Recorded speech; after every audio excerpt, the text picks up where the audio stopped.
Hi, I'm Ben. Welcome to my book corner. We've got another indie review for you today, and this one is a bit outside my normal reading range. I discovered this thanks to Amy over at What Amy Reads. I will link to their blog website down below if you want to go check her out. We're talking today about 13 by H. Ferdosy. So this is a mystery crime thriller that comes in at just under 500 pages. As always, we shall talk a little bit about the story, the characters, the world building, as well as the presentation before my final thoughts at the end. So let's just dive straight in.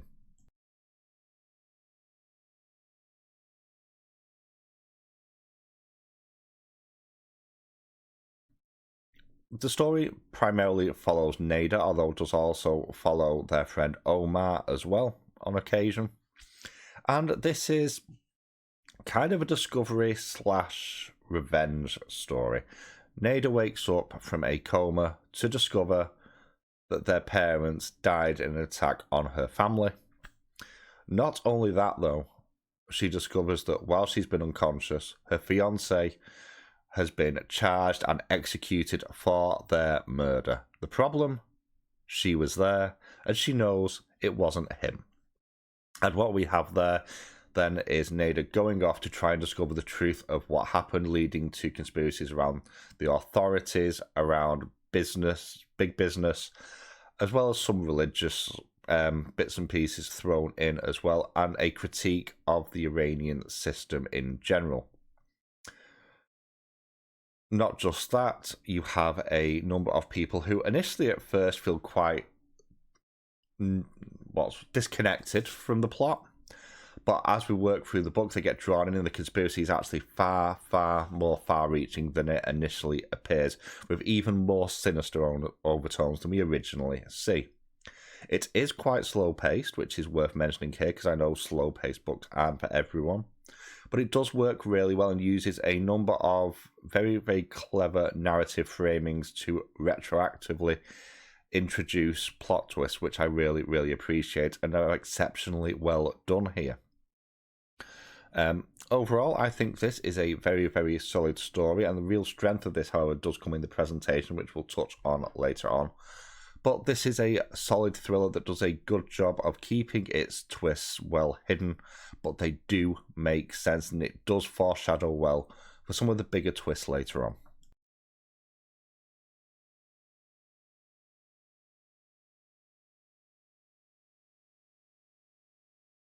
So I'm going to focus on Neda here. There are other characters in here who all act realistically to inform Neda's story, and that's not to say they are not fully realised, because they are, and I will touch on them briefly.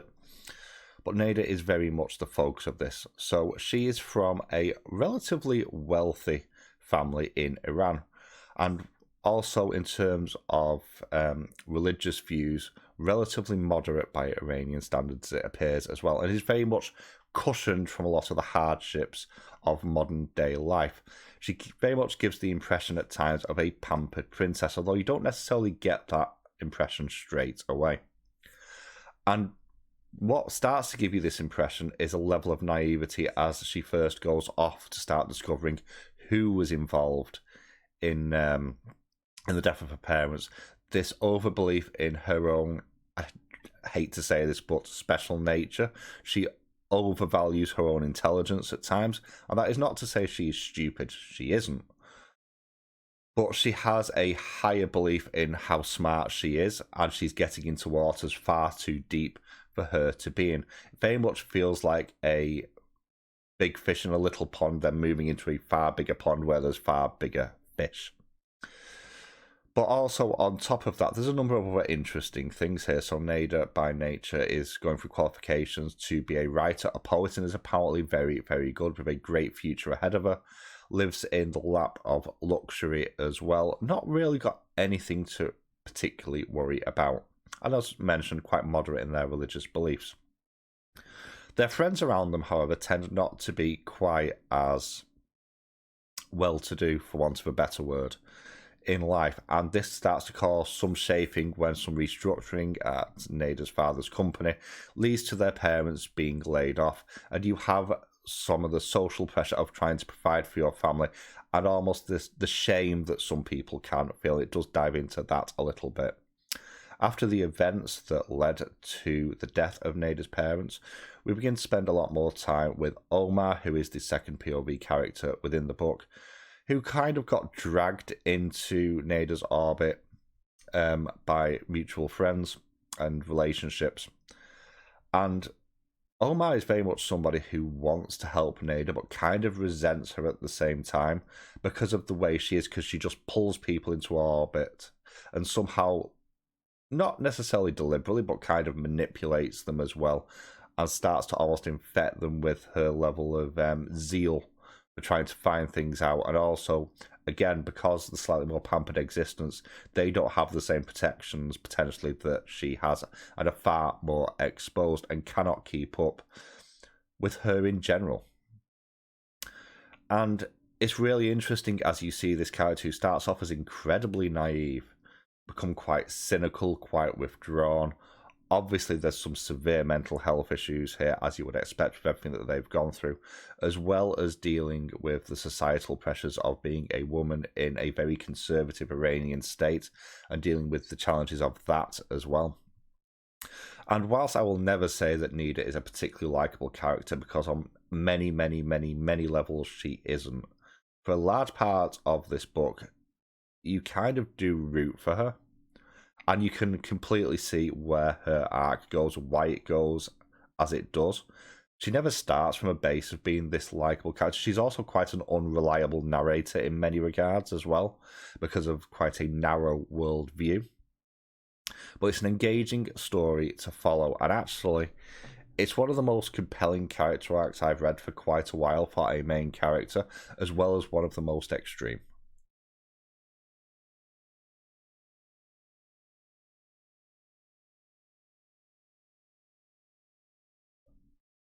The world building is very, very much integrated into the character work here, which is really, really important, because this is a book, primarily, I would argue, aimed at a Western audience. And whilst many, many people have a vague idea about Iran and the way Iran operates, you don't really get into the minutiae of that. And it's quite eye-opening to read some of the stuff that happens in here, because it feels quite disconnected in many ways from what certainly we see here in the UK. And that works really, really well as a driving force for all the characters.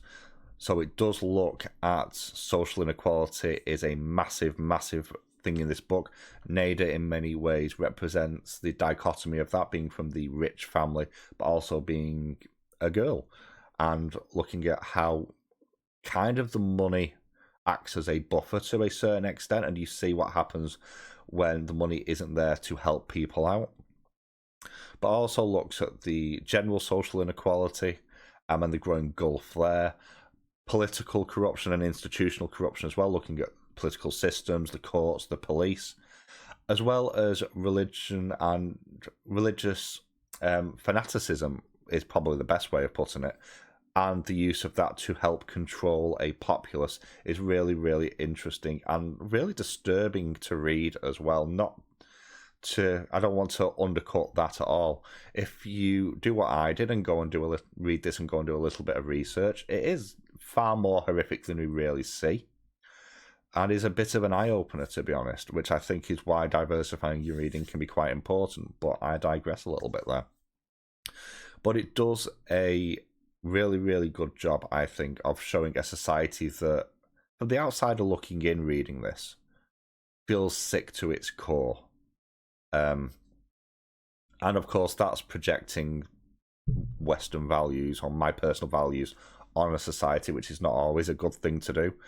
But objectively speaking, you have a lot of people that are going through a lot of suffering in here, due to just how they were born, or who they were born to, or what family they were born into. And the lack of freedoms is really, really stark and acts as a compelling driver for the narrative here.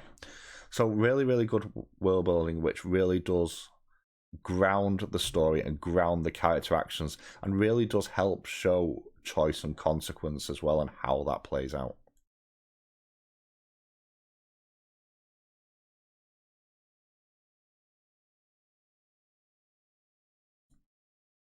Presentation is where this really does shine, because there's a clever use here of time jumps.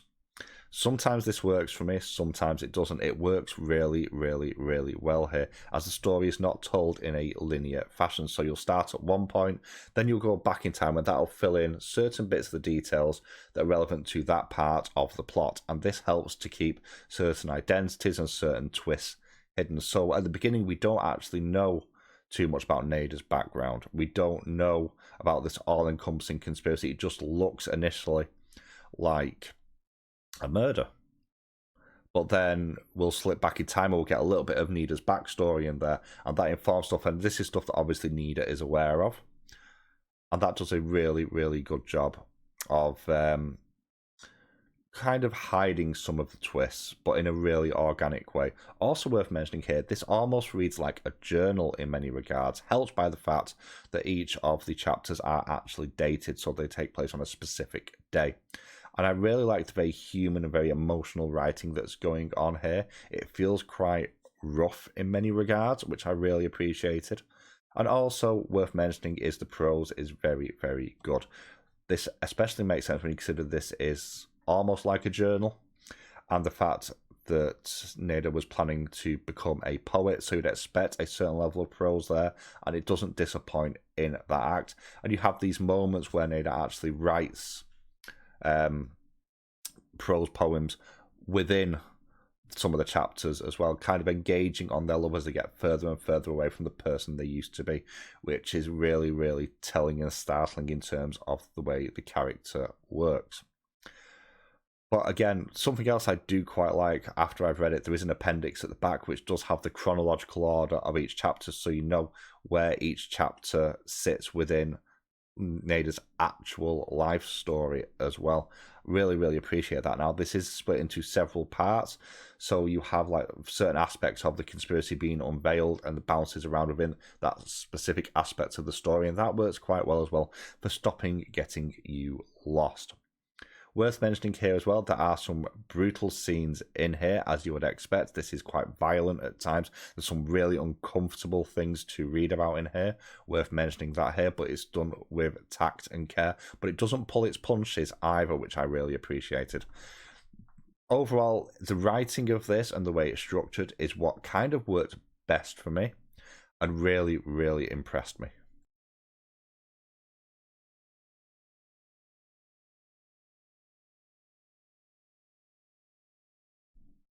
Final thoughts then, and a massive thank you once again to Amy for putting me onto this one. This is a book that I would have never picked up on, probably never seen without them pointing it out to me. As of right now, this is criminally underviewed by the looks of it. It only has 3 ratings on Goodreads, which is just baffling to me because this is an amazingly written book. Not inside my normal reading sphere. Obviously, I generally read more speculative fiction. This is far more contemporary, thriller, and mystery, which are generally genres that I don't gel particularly well with. And that does affect my enjoyment a little bit. This is a very dark book as well, so it's not going to be for everyone.